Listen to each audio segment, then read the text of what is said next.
Oke, bismillahirrahmanirrahim. Assalamualaikum warahmatullahi wabarakatuh. Kami dari kelompok 6 akan menjelaskan Constructivism Learning Environment Survey. Sebelumnya saya ucapkan terima kasih kepada Bu Yuli selaku dosen mata kuliah lingkungan pembelajaran dan teman-teman yang saya banggakan. Kami di sini beranggotakan saya Cecep Sabarudin, Ramananda Alfriansah, Nurul Agustin, dan Zian Sofa Humaira. Selanjutnya, di sini karakteristik CELES itu yang pertama, tujuan mengukur persepsi siswa tentang sejauh mana pendekatan konstruktivis hadir ada di ruang kelas. Instrumen dalam penelitian ini terdapat kuesioner yang terdiri dari 5 item dalam setiap dimensi atau skala dengan total 25 item dengan skala respon 5 poin dari hampir selalu, sering, kadang-kadang, jarang, dan hampir tidak pernah. Nah, dalam instrumen CELES ini ada 5 dimensi. Yang pertama, relevansi pribadi. Sejauh mana guru menghubungkan sains dengan pengalaman siswa. Yang kedua, negosiasi siswa, yang dimana belajar untuk berkomunikasi. Sejauh mana peluang ada bagi siswa untuk menjelaskan dan membenarkan siswa lain ide-ide mereka yang baru berkembang dan untuk mendengarkan dan merefleksikan kelayakan ide-ide siswa lain. Yang ketiga, kontrol bersama. Nah, sejauh mana siswa diundang untuk berbagi dengan guru terhadap kontrol lingkungan belajar, termasuk artikulasi tujuan pembelajaran mereka sendiri, desain dan manajemen kegiatan belajar mereka, dan menentukan dan menerapkan kriteria penilaian.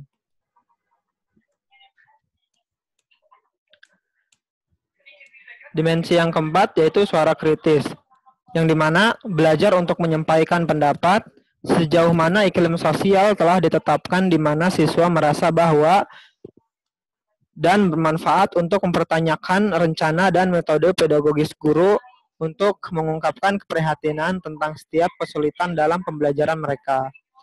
Yang kelima yaitu ketidakpastian. Sejauh mana peluang disediakan bagi siswa untuk mengalami pengetahuan ilmiah sebagai yang timbul dari penyelidikan yang bergantung pada teori, yang melibatkan pengalaman dan nilai-nilai manusia, berkembang dan tidak mendasar, dan ditentukan secara budaya dan sosial. Selanjutnya akan dijelaskan oleh Rama. Terima kasih Cecep atas penjelasannya. Izinkan saya melanjutkan.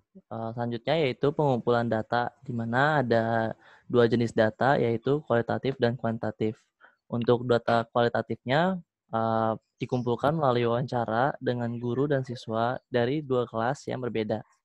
Setidaknya 1 siswa dari masing-masing kelas diwawancarai tentang aspek lingkungan kelas dan respon siswa terhadap item survei yang dipilih.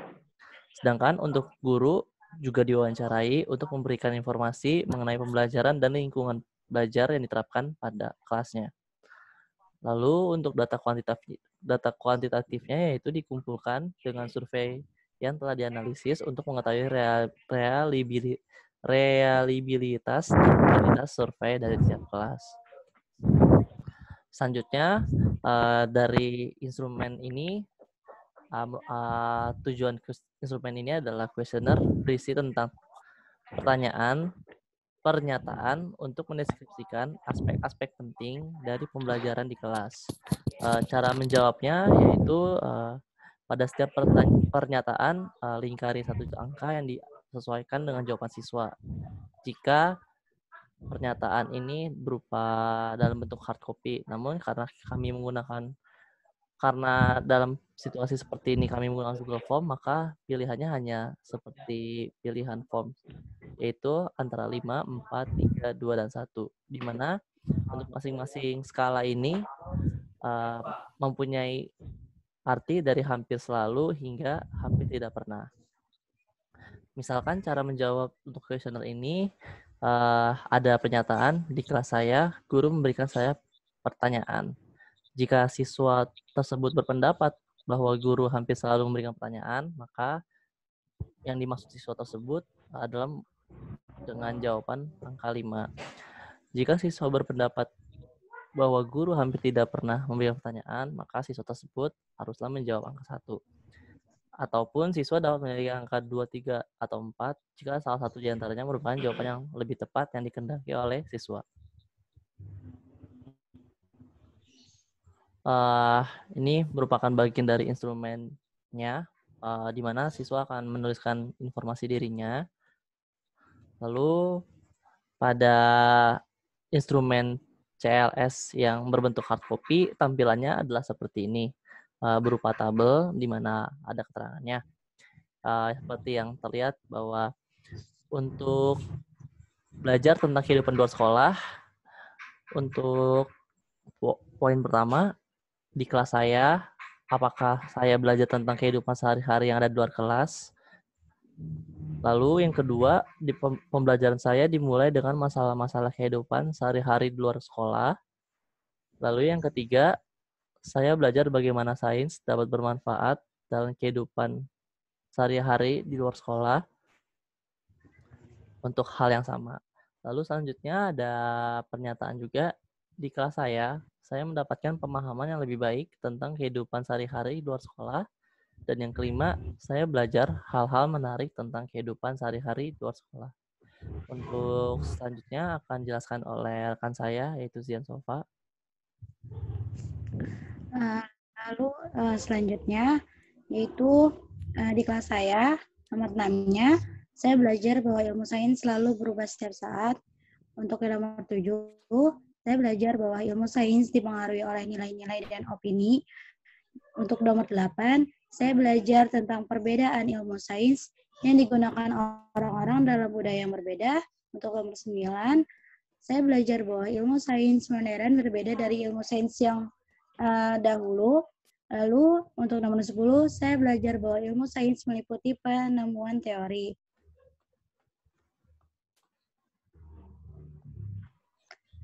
Dan untuk nomor 11 selanjutnya, tidak masalah untuk bertanya kepada guru mengapa kami harus belajar tentang sesuatu. Untuk nomor 12, tidak masalah untuk mempertanyakan metode pembelajaran yang akan dilakukan oleh guru. Untuk nomor 13, tidak masalah untuk komplain tentang aktivitas yang membingungkan bagi saya atau siswa.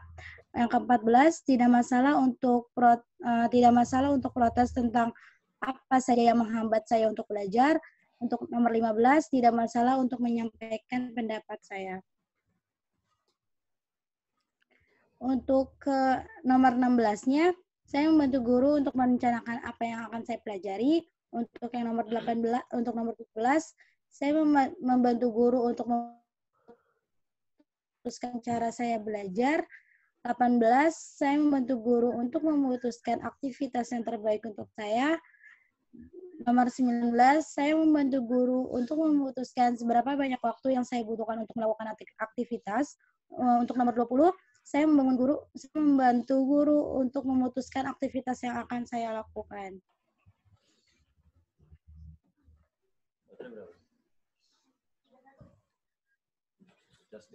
Nah, untuk slide yang ini belajar untuk berkomunikasi. Di mana di kelas saya, untuk nomor 21-nya, saya mendapatkan kesempatan untuk berbicara dengan siswa lain. Untuk nomor 22, saya berbicara dengan siswa lain untuk menyelesaikan masalah. Nomor 23, saya menjelaskan ide saya kepada lain. Nomor 24, saya meminta siswa lain untuk menjelaskan ide-ide mereka. Dan untuk nomor 25, siswa lain meminta saya untuk menjelaskan ide-ide saya.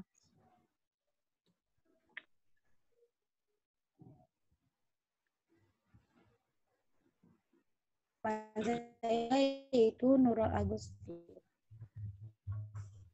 Selanjutnya yaitu pada penilaian atau scoring dari hasil instrumen jelas, yaitu item diberi skor 1, 2, 3, 4, atau 5 masing-masing untuk tanggapan hampir tidak pernah, jarang, terkadang, sering, dan hampir selalu, dengan pengecualian item 6 yang dicatat terbalik.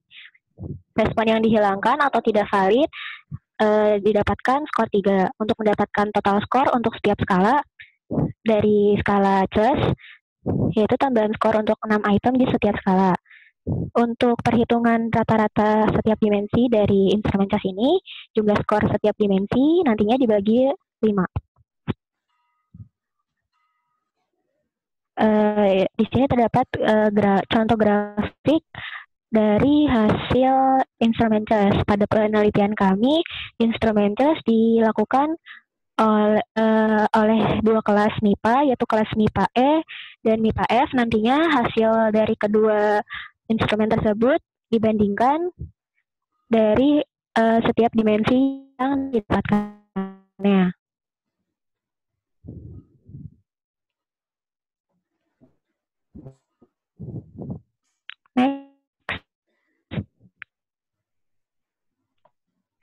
Berikut adalah contoh PNS dengan penelitiannya, yaitu Constructive Learning Environment in a National Study in Australia, yang dilakukan oleh Jill M. Albright dan Barry J. Fraser dan Peter C. Taylor di Pusat Pendidikan Sains dan Matematika Universitas Teknologi Curtin, Perth, Australia, dan Singapura National Normal University di Taiwan.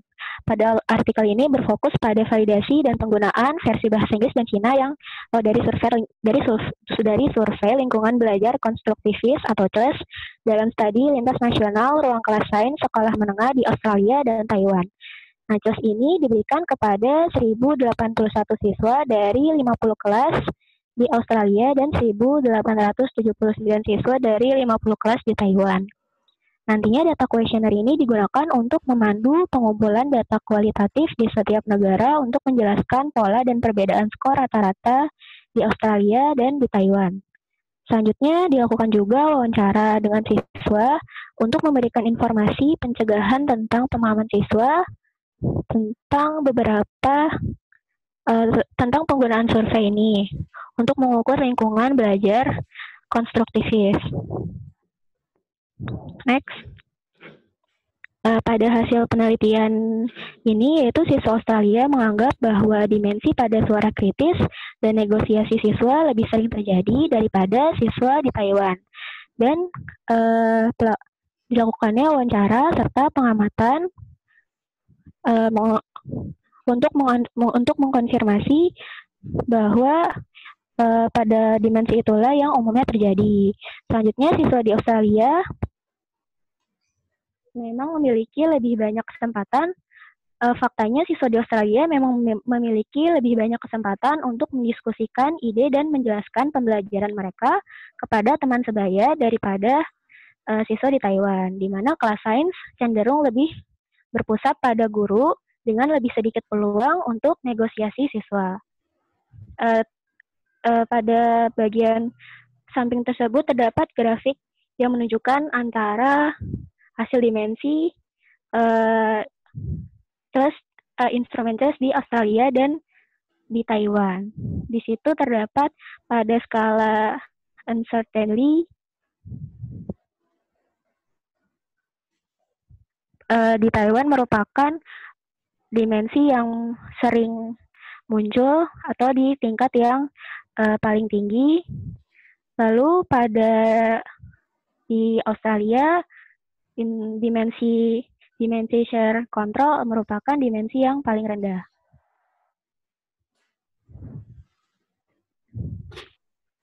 Pada dimensi student negotiation di Australia merupakan dimensi yang paling tinggi. Sedangkan pada dimensi share control di Taiwan merupakan dimensi yang paling rendah. Berikut, terima kasih. Terima kasih untuk presentasi kali ini. Kurang lebihnya mohon maaf, kami dari kelompok 6 jelas. Mohon maaf apabila ada kesalahan dalam perkataan. Sekian presentasi dari kami. Wassalamualaikum warahmatullahi wabarakatuh.